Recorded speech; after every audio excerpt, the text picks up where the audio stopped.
Hello everyone. तो आज हम लोग जानेंगे कि 10th क्लास धातु अधातु जो कि बीयूडी से बता रहे हैं, है ना। तो बीयूडी के अंतर्गत रिवाइज होगा, ठीक है ना। तो सब्र बनाए रखें। अगर समझ में नहीं आता है तो कमेंट करिए, बताइए, ठीक है। धातु अधातु क्वेश्चन रहेगा, इसमें आंसर रहेगा, ठीक है ना। क्वेश्चन के अकॉर्डिंग हम इस आंसर को क्या करेंगे, डील करेंगे, है ना। जैसे कि देख सकते हो कि 2 बार क्वेश्चन पूछ चुका है, एक बार 2021 में, एक बार 2014 में, है ना। तो ये बहुत अच्छा क्वेश्चन है, ठीक है ना। जैसे कि बोल रहा है कि गर्म जल का टैंक बनाने में तांबे का प्रयोग होता है परंतु इस्पात यानी कि लोहे के मिश्र धातु का नहीं। इसका कारण बताएं। गर्म जल का, गर्म पानी का जो टैंकी होता है, टंकी, है ना, वो किसका बनाया जाता है, तो तांबे का होता है, लोहे के मिश्र धातु का नहीं। काहे कि हम जानते हैं कॉपर स्टील की अपेक्षा अधिक सुगम ताप का सुचालक है। तांबा जो होता है से स्टील से ज़्यादा सुचालक होता है ना। स्टील से ज़्यादा सुचालक होता है और स्टील की अपेक्षा सस्ता भी होता है। स्टील जो होता है थोड़ा महंगा होता है ना। और इसीलिए ऊर्जा बचाने के लिए, पानी गर्म रखने के लिए टैंक बनाने में किसका उपयोग किया जाता है, कॉपर का किया जाता है, ठीक है ना। यानी महंगा हो से बचने के लिए और सुगमता सुचालक होने के लिए इसलिए कच्ची का उपयोग करते हैं हम लोग, तांबा का उपयोग करते हैं। आगे बोलता है कि तन्यता किसे कहते हैं, क्या चीज, तन्यता। तन्यता मतलब कि उसे तीर करके तीर करके तीर करके तीर करके एकदम तार बनाया जाए, है ना। धातु को खींच करके पतले तार बनाए जा सकते हैं, यह गुण तन्यता कहलाती है ना। दो अधिक तन्य धातु जैसे कि सोना और चांदी। सोना सबसे अधिक तन्यता जाती है। 1 ग्राम सोना में 2 किलोमीटर लगभग तार खींचा जा सकता है। सोचो कि इसकी तन्यता कितनी होती है। सबसे ज्यादा तन्यता तन सोना का होता है। फिर कहता है जस्ता का 2 अयस्क लिखे, तो जस्ता का 2 अयस्क जीट ब्लैंक, है ना, जिंक ब्लेड, और दूसरा का कैलेमन। जिंक ब्लेड का सूत्र होता है जेडेनएस और कैलेमन का सूत्र होता है जेडेनसीओ3। 2021 में का क्वेश्चन पूछा है। तो इस तरह से जैसा का निष्कर्षण में आप लोग याद रखिएगा। जैसा का निष्कर्षण होता है ना जिंक कैलेमन से कि जेडेनसीओ3 को गर्म करते हैं तो जेडेनओ प्लस कार्बन डाइऑक्साइड, और फिर जिंक ऑक्साइड को धातु अभिकरण द्वारा करके नवीकरण करके निकालते हैं। अगला क्वेश्चन कहता है कि मिश्र धातु क्या है। ये भी बहुत बढ़िया है, बीवीआई क्वेश्चन है, इसके लिए ध्यान से। मिश्र धातु क्या है, ठीक है ना। मिश्र धातु क्या है, ठीक है ना। मिश्र धातु क्या है और दो मिश्र धातु के नाम एवं उपयोग बताएं। तो मिश्र धातु कहने का मतलब होता है कि मिश्र धातु कहने का मतलब होता है कि जब मिश्रित हो, धातु क्या हो, मिश्रित हो, ठीक है ना। जब किसी धातु में अन्य धातु या अधातु के निश्चित मात्रा मिला करके इच्छित गुण धर्म वाले मिश्र जो प्राप्त करते हैं उसे मिश्र धातु कहते हैं, ठीक है ना। अपने भाषा में ऐसे ही बोल सकते हैं कि जब एक धातु दूसरे धातु से मिलता है ना, उसका जो मिश्रण होता है उसे मिश्र धातु कहलाता है। या तो एक धातु अधातु से मिलता है, तो जब धातु और धातु तब मिश्र धातु, धातु और धातु तो मिश्र धातु, या तो फिर धातु और अधातु फिर भी क्या, मिश्र धातु, ठीक है। जैसे कि बोल रहा है क्या चीज, एक बोल रहा है कि तांबे का 2 मिश्र धातु है, पीतल और कांसा। तांबा का मिश्र धातु क्या है, 2 पीतल और कांसा। पीतल में 80% तांबा होता है और कांसा और 10% दूसरा चीज रहता है मिश्रित रहता है, ठीक ना। और कांसा में 90% क्या होता है, तांबा होता है, ठीक ना। जैसे कि सोल्डर, ठीक ना, तो सोल्डर में जो सोल्डिंग करे वाला होता है ना 50% होता है क्या, टीना, SN, और 50% होता है शीशा यानी कि PB, ठीक है। यहाँ तक कोई दिक्कत, आगे क्यों चलते हैं। लोहे की वस्तु का जस्तीकरण क्यों किया जाता है। लोहा का जो वस्तु होता है उसका जस्तीकरण क्यों करते हैं। जस्तीकरण करने का मतलब कि जो लोहा के ऊपर बर्तन के ऊपर है ना, उसके ऊपर जस्ता का परत क्यों चढ़ाते हैं। जैसे कढ़ाई आपने देखा होगा, इसके पीछे इस वाले एरिया में लोहा रहता है तो जस्तीकरण किया रहता है, ठीक ना। तो सबसे पहले जाने कि लोहा के जस्ता के ऊपर पेंट चढ़ाना क्या कहलाता है। तो लोहे पर जिंक धातु के पतले परत चढ़ाने की क्रिया को जस्तीकरण कहते हैं। इंग्लिश में इसे गैल्वेनाइजेशन कहते हैं, ठीक ना। और जिंक की पतली पर चढ़ाने वाले लोहे को गैल्वेनित लोहा कहता है। इस लोहा को क्या कहते हैं, जस्तीकृत लोहा या तो गैल्वेनीकृत लोहा। इसका अधिकांश उपयोग लोहा के बाल्टी, पाइप आदि बनाने में होता है। लोहा का पाइप रहता है ना, उस पर जस्ती का परत चढ़ा दिया जाता है ताकि वो चमकीला हो, मजबूत हो, संक्षारित हाली ना हो, ठीक है। कॉपर से गैल्वेनीकृत नहीं करते क्योंकि कॉपर लोहा की अपेक्षा अधिक क्रियाशील है। देखो कॉपर से इसलिए नहीं करते हैं क्योंकि कॉपर ऊपर रहता है तो अधिक सुचालक होता है और थोड़ा सुगमता है, अभिक्रिया जल्दी से करके खराब हो जाता है, ठीक ना। इस तरह से किसे करते हैं, जस्ता करते हैं। अब बोलता है कि धातु और अधातु में अंतर, ये भी बहुत बढ़िया क्वेश्चन है। कितने बार पूछा है इसे देख सकते हैं, 2021 में पूछ लिया ये क्वेश्चन, ठीक ना। तो धातु किसको कहते हैं और अधातु किसको कहते हैं, सबसे पहले परिभाषा लिखेंगे, और जब भी अंतर लिखेंगे तो कम से कम 3 गो अंतर लिखेंगे, ठीक है। यहाँ पर तो 2 ही अंतर दिया हुआ है, तो 3 अंतर लिखेंगे। पहला का दे रहा है कि धातु सामान्य ताप पर ठोस होती है, परंतु पारा सामान्य ताप पर तरल होता है। देखो हाँ, धातु जो होता है ठोस होता है, लेकिन एक अपवाद है, क्या है, इसका नाम है पारा, है ना। संकेत क्या होता है, Hg, ये द्रव होता है, ठीक। आप देख सकते हैं थर्मोमीटर। अधातु कुछ होता है, ठोस द्रव गैस तीनों अवस्था पाई जाती है ना। जैसे कि फास्फोरस सल्फर ठोस में होता है, तो हाइड्रोजन ऑक्सीजन नाइट्रोजन गैस में होता है, तो ब्रोमीन द्रव के रूप में होता है, ठीक ना। दूसरा धातु के गुण में है कि धातु का गलनांक और क्वथनांक, धातु का गलनांक और क्वथनांक क्या होता है, निश्चित होता है। धातु का द्रवनांक और क्वथनांक निश्चित होता है, ठीक ना। जबकि अधातु का द्रवनांक क्वथनांक निश्चित नहीं होता है। अच्छा, जिस तत्व के इलेक्ट्रॉनिक विन्यास में +1 +2 और +3 होता है, तो वे सब क्या कहलाते हैं, धातु कहलाते हैं। और जिसका इलेक्ट्रॉनिक विन्यास -1 -2 और -3 होता है, तो क्या कहलाते हैं, अधातु कहलाते हैं, ठीक, ठीक ना। अच्छा, उसके बाद भी इस प्रकार से लिखते हैं कि धातु में एक प्रकार की चमक पाई जाती है, जिसे क्या कहते हैं, धातुई चमक कहते हैं, ठीक ना। धातु में क्या पाया जाता है, चमक पाया जाता है, जिसे धातुई चमक कहते हैं, लेकिन अधातु में चमक नहीं पाया जाता, ठीक ना। तो इस तरह से लिखेंगे, कम से कम 3 अंतर होना चाहिए 2 नंबर वाले क्वेश्चन में, ठीक ना। आगे बोलता है अयस्क और खनिज में अंतर, एकदम VVI क्वेश्चन है बाबू 2023 के लिए, ध्यान से देखना है, ठीक ना।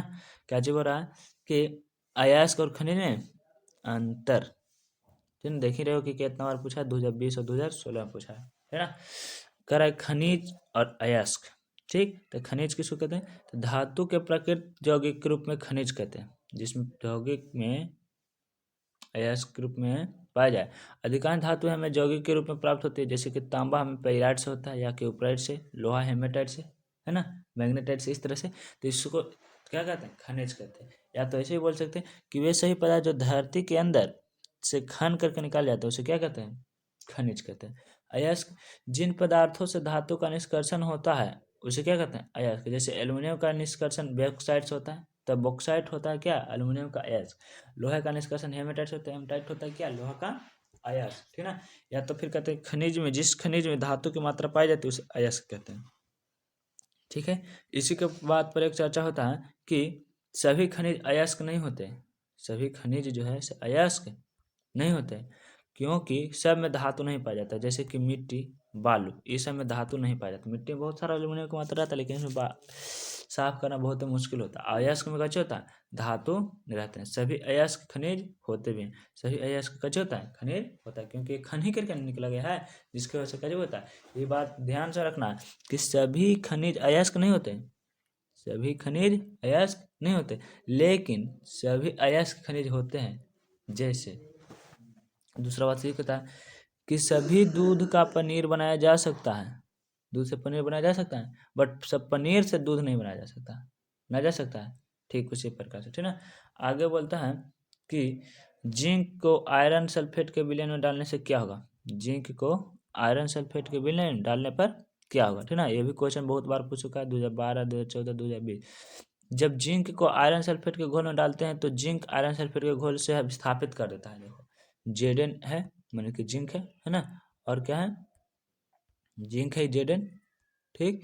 और लोहा के विलयन है FeSO4, तो Fe के जगह पर कौन आ जाता है, जस्ता आता है, और लोहा को क्या कर देता है, अलग, है ना। जैसे कि देख रहे हो कि क्या किया है, यहाँ पर से विस्थापित कर देना है, Fn के जगह पर जेडन को अलग कर देना है, यहाँ इसको अलग कर दें, ठीक। इस तरह से कहता है, इससे होता है विस्थापन अभिक्रिया, ठीक ना। आगे कहता है इस प्रक्रिया को इस प्रकार व्यक्त किया जाता है कि जब विलयन में छोड़ा जाता है, तो Zn जो सॉलिड है, S मतलब कि सॉलिड, ठोस रहना, ठीक ना, तो इसमें 2 इलेक्ट्रॉन निकलता है। और लोहा जो कि विलयन के रूप में है, एक मतलब सोल्यूशन के रूप में, तो सॉलिड के रूप में बदल जाता है। लोहा सोल्यूशन में जस्ता के साथ अभिक्रिया करके जस्ता अपने जगह पर आ जाता है सोल्यूशन में, और लोहा हल्के हट जाता है। जैसे कि FeSO4 सोल्यूशन था और जस्ता था, तो जस्ता यहाँ पर से क्या चीज जाएगा, सोल्यूशन में आ जाएगा, एक ही मतलब सोल्यूशन विलयन है, और लोहा जो है क्या हो जाएगा, अलगे हट जाएगा, ठीक ना। लोहा ZnSO4 को विस्थापित नहीं कर सकता, कह रहा है कि लोहा ZnSO4 को विस्थापित नहीं कर सकता, इसलिए Fe प्लस ZnSO4 में कोई अभिक्रिया नहीं होती। और जबकि Zn जब अभिक्रिया करता है FeSO4 से, तो यहाँ पर जस्ता आ जाता है, ठीक ना, क्योंकि जस्ता के परमाणु संख्या कितना होता है 30 होता है और लोहा का परमाणु संख्या 26। तो अधिक क्रियाशील धातु कमजोर क्रियाशील धातु से क्रिया करके उसको हटा देता है और विस्थापित कर देता है, नहीं हटाता है। जैसे कि यहाँ से पढ़ा है कि छोटा राजा को कौन हराता था, बड़ा राजा, कि बड़ा राजा को छोटा राजा हराता था, बहुत कम ऐसा हुआ है ना, क्योंकि उससे मजबूत है। इसी कारण काची कहता है कि लोहा के ऊपर जस्ता का पेन चढ़ाया जाता है, ना कि जस्ता के ऊपर लोहा के, ठीक ना। आगे कहता है क्वेश्चन कि एनोडीकरण क्या है, क्या एनोडीकरण, ठीक ना। एनोडीकरण ये भी बढ़िया क्वेश्चन है, ध्यान से थोड़ा देखा जाए तो अच्छा रहेगा। कह रहा है कि एनोडीकरण एल्युमिनियम पर मोटी ऑक्साइड की परत बनाने की प्रक्रिया है, माने कि कोई भी चीज पर एनोड पर मोटी परत बनाने की प्रक्रिया क्या कहलाता है, एनोडीकरण कहलाता है, ठीक ना, एनोडीकरण कहलाता है, ठीक ना। तो एक क्या चीज कहलाता है एनोडीकरण। तो देखो इसमें से कैथोड को क्या बनाता है, मोटा, ऐसे जब विद्युत धारा प्रवाहित करते हैं तो यहाँ से पिघल के किस पर जमा होता है, एनोड पर जमा होता है, और यह प्रक्रिया एनोडीकरण कहता है। देखो एल्युमिनियम ऑक्साइड की परत इसे संक्षारण से बचाती है, माने कि जंग होने से बचाता है कौन, एनोडीकरण। एल्युमिनियम के परत में जंग लग जाता है तो उससे बचाने के लिए क्या कर जाता है, उसको एनोडीकरण करते हैं। इस परत को मोटा करने के लिए संक्षारण अधिक सुरक्षित किया जा सकता है। एनोडीकरण के लिए एल्युमिनियम की एक साफ वस्तु को एनोड बना करके तन्नु सल्फ्यूरिक एसिड के साथ विद्युत अपघटन किया जाता है और एनोड पर उत्सर्जित ऑक्सीजन गैस एल्युमिनियम के साथ अभिक्रिया करके ऑक्साइड के एक मोटर बना लेती है। इस ऑक्साइड की परत को आसानी से रंग कर एल्युमिनियम को आकर्षक वस्तु बनाई जा सकती है। मतलब कि देखो इसमें क्या करता है कि एक बर्तन लिया जाता है, उसमें क्या करते हैं, एक बर्तन ले करके, ठीक ना, इसमें एल्युमिनियम का मोटा कैथोड बना करके एक पतला कैथोड, चाहे तो अशुद्ध एल्युमिनियम लेकर के और इसमें धारा प्रवाहित करते हैं, जिसकी वजह से क्या होता है, तो एल्युमिनियम यहाँ पर जा करके जम जाता है एनोड पर, है ना, और इसको फिर रंग डाल करके एल्युमिनियम के नए नए वस्तु ही बना सकते हैं, ठीक ना। इस प्रक्रिया को कहते हैं एनोडीकरण कहते हैं। आगे बोलता है ऐसे धातु जो, दो उदाहरण दीजिए, ऐसे धातु का उदाहरण दीजिए जो कमरे के ताप पर द्रव हो, कमरे के ताप को क्या हो, द्रव हो। तो कमरे के ताप पर द्रव होता है जो है उसका नाम है पारा, मरकरी, ठीक ना, क्या नाम है, मरकरी, ठीक ना, जिसका संकेत क्या होता है Hg, ठीक ना। उसके बाद एक ऊष्मा सबसे सुचालक हो, सबसे अच्छा चालक, तो सबसे अच्छा चालक आता है चांदी, और उसके बाद आता है क्या, तांबा, ठीक ना, उसके बाद आता है एल्युमिनियम। उसके बाद हो रहा है कि संयोजकता से आप क्या समझते हैं, ठीक, संयोजकता से आप क्या समझते हैं, आप मैग्नीशियम की संयोजकता लिखिए। संयोजकता यानी कि वैलेंसी, है ना। तो जब किसी भी तत्व का इलेक्ट्रॉनिक विन्यास करते हैं और उसका बाह्यतम कक्षा में जितना इलेक्ट्रॉन रहता है वो उसका कक्षा कहलाता है संयोजकता, है ना। देखो कारण किसी तत्व के परमाणु के बाह्यतम सेल में अर्थात संयोजी सेल में वर्तमान इलेक्ट्रॉनों की संख्या को इलेक्ट्रॉनिक विन्यास करते हैं। जैसे सोडियम के तो 2 8 1, सोडियम का परमाणु संख्या 11 ना, तो 2 8 1, इसके अंत में कितना इलेक्ट्रॉन, एक इलेक्ट्रॉन, इसकी संयोजकता कितना हो गया, एक हो गया। जैसे कि मैग्नीशियम का पूछ रहा था, ठीक ना, ए में मैग्नीशियम की संयोजकता है ना पूछ रहा, ए में संयोजकता का प्रवृत्ता संयोजकता दे दिया, बी में मैग्नीशियम कितना, मैग्नीशियम के संयोजकता में कितना है, तो मैग्नीशियम के निकालेंगे तो मैग्नीशियम कितना होता है 12, तो 2 8 और 2, तो सबसे अंतिम इलेक्ट्रॉन कितना 2, ठीक ना। इस तरह से चलिए संयोजकता प्लस 2 हो जाएगा, ठीक ना। जैसे कि देखो यह है नाभिक, तो नाभिक तो 12 प्रोटॉन और 12 इलेक्ट्रॉन, क्योंकि कोई परमाणु बेहतर उदासीन होता है क्योंकि उसमें इलेक्ट्रॉन और प्रोटॉनों की संख्या बराबर होती है। अब पहली कक्षा में तो कई इलेक्ट्रॉन, पहली कक्षा में हो जाएगा यहाँ टोटल, पहली कक्षा में टोटल कितने इलेक्ट्रॉन हो जाएंगे, तो यहाँ हो जाएगा कितना दिया हुआ, तो 1 2 3, है ना, पहले इलेक्ट्रॉन में 2 गो, ठीक, और फिर दूसरा में 8 होगा, 1 गो 2 गो 3 गो 4 गो 5 गो 6 गो 7 गो 8 होता ना, 2 और फिर 8, और सबसे अंत वाला सेल में क्या गो, तो 2 गो दिया हुआ, ठीक ना। इस तरह से कितना हो जाएगा 2 8 2। मैग्नीशियम जेड मतलब कि परमाणु संख्या, ठीक ना, और ये मतलब कि भार, तो परमाणु संख्या होता है कितना 12 और भार कितना होता है 24। या तो इसको ऐसे भी निकालते हैं कि 1s 2 2s 2 2p 6 3s 2, तो 2 2 4 6 10 10 2 12, है ना। तो पहला कक्षा और ये दूसरा कक्षा और तीसरी कक्षा, तो तीसरी कक्षा के बाह्यतम इलेक्ट्रॉन कितना आ गया 2 आ गया, है ना, इसलिए इसका संयोजकता कितना हो जाएगा 2 हो जाएगा, ठीक। और एक तरह का धातु होगा, ठीक ना, कोई दिक्कत है यहाँ तक। आगे बोलता है कि क्या होता है जब धातु जल के साथ अभिक्रिया करती है, मतलब धातु जब जल के साथ अभिक्रिया करता है तो क्या होता है। और दूसरा बोलता है क्या होता है जब धातु वायु के साथ में दहन होता है, उनके हवा में जलाते हैं तो, ठीक है। 2019 में क्वेश्चन पूछा था और एक क्वेश्चन 2018 में पूछा है, ठीक है, तो इस बात का ध्यान रखेंगे, ठीक है। आगे बढ़ रहा है तो इसमें पहले बताएंगे कि धातु जल के साथ अभिक्रिया करता है तो क्या होता है। धातु जल के साथ अभिक्रिया करते हैं तो अधिक मात्रा में ऊष्मा उत्पन्न करते हैं। जैसे कैल्शियम ऑक्साइड है ना, जल के साथ तीव्रता से अभिक्रिया करते हैं तो बुझा हुआ चूना प्राप्त होता है। इसका निर्माण करके बहुत सारा ऊष्मा और कार्बन डाइऑक्साइड भी छोड़ता है। जैसे कि देखो, धातु के साथ वायु में वियोजित है ना, जैसे कि इसको में कल्ली चूना को हमारा अभिक्रिया कराते हैं। कल्ली चूना किसके साथ, जल के साथ है, तो कल्ली चूना CaO, ठीक है ना। इसके बाद किससे अभिक्रिया करेगा, H2O से, तो क्या बनता है, तो CaOH के होल ट्वाइस बनता है, ठीक है ना। इसमें दोनों तरफ से बैलेंस है, जैसे कैल्शियम एक है ना, ऑक्सीजन 2 तो ऑक्सीजन यहाँ पर O करके, ठीक है ना, और फिर हाइड्रोजन करके यहाँ पर कितना हो जाएगा, 2 गो, तो OH करके होल ट्वाइस दिया हुआ है, यानी कि टोटल 2 गो है, तो टोटल दोनों बैलेंस है, ठीक है ना, यानी कि उष्मा देता है केवल, ठीक है ना। दूसरा क्वेश्चन बोलता है कि धातु को हवा में जलाते हैं तो क्या होता है, ठीक है। तो कैल्शियम कार्बोनेट को क्या कर रहे हैं, हवा में हम जला रहे हैं, ठीक है ना। कैल्शियम कार्बोनेट को क्या कर रहे हैं, हवा में जला रहे हैं, तो कैल्शियम कार्बोनेट है ये, और इसको हवा में जला रहे हैं, गर्म कर रहे हैं, तो गर्म का चिन्ह ऐसा होता है, तो कैल्शियम ऑक्साइड में टूटता है और कार्बन डाइऑक्साइड में, है ना। यानी कि उष्मा देने पर कैल्शियम कार्बोनेट टूट कर कैल्शियम ऑक्साइड और कार्बन डाइऑक्साइड में वियोजित होता है, और यह प्रमुख वियोजन अभिक्रिया, टूट रहा है ना, इसलिए क्या कहते हैं, वियोजन या तो अपघटन अभिक्रिया, ठीक ना। इस तरह से होता है क्या, हवा में जलाने पर। और जब वायु की उपस्थिति में जलाते हैं तो क्या कहलाता है, भर्जन या जारण कहलाता है। वैसे अभिक्रिया जो वायु की उपस्थिति में होता है उसे भर्जन या जारण कहते हैं, ठीक ना। अगला क्वेश्चन बोला कि एक मिश्र धातु क्या है, मैग्नीशियम नामक मिश्र धातु के अवयव का नाम लिखे, ठीक ना। कोई दो उपयोग बताए, तो मिश्र धातु क्या है, जब दो या दो से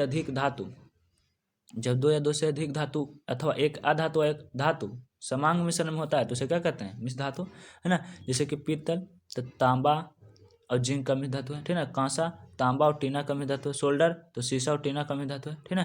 इस प्रकार से मिश्र धातु का उदाहरण होता है। मैग्नीशियम का क्या चीज है, मैग्नीशियम का उदाहरण क्या चीज है, तो मैग्नीशियम का एल्युमिनियम 95% होता है, मैग्नीशियम 5% होता है। तो मिश्र धातु है कि नहीं, दो धातु मिला हुआ ना। इसका उपयोग कैसे होता है, इसका उपयोग होता है कि हल्के तथा कठोर होने के कारण हवाई जहाज के भाग बनाने में होता है। हल्का होता है ना, एल्युमिनियम वाला भाग है तो हवाई जहाज के पार्ट्स बनता है। और कुछ में हवाई जहाज के पार्ट्स बना, या वाहन तथा तुलुओं के भाग बनाने में होता है, मतलब कि तराजू जो होता है ना, तोलने वाला तुलाओ यानी तराजू, हवाई जहाज तक गाड़ी के भाग भी बनाने में होता है, ठीक है ना। क्वेश्चन बोल रहा है अगला एगो कि लोहे के जंग से बचाने के लिए 2 उपाय बताएं। VVI क्वेश्चन है, दम याद कर ले रहना दम, है ना। लोहे को जंग से बचाने के लिए क्या उपाय है, चाहे तो इसी क्वेश्चन कैसे पूछेगा कि आयरन के जंगीकरण रोकने के लिए किन 2 विधि का उपाय बताएं, ठीक ना। इस साल जरूर पूछेगा। तो पहला है जस्तीकरण, जिसे जसद लेपन भी कहते हैं, ठीक ना। इस प्रक्रिया में लोहे की वस्तुओं के ऊपर जिंक की परत चढ़ाई जाती है जिससे लोहा सुरक्षित रहता है, और इस प्रक्रिया क्या कहते हैं, जस्तीकरण कहते हैं। दूसरा है पेंटिंग करके, है ना। किसी वस्तु के ऊपर अगर धातु के ऊपर पेंट कर देते हैं तो उसे अभिक्रिया नहीं करता है और यह सुरक्षित रहता है, ठीक ना। अगला और लास्ट क्वेश्चन है, आज हम 15 ही क्वेश्चन का सीरीज पढ़ेंगे, ठीक ना।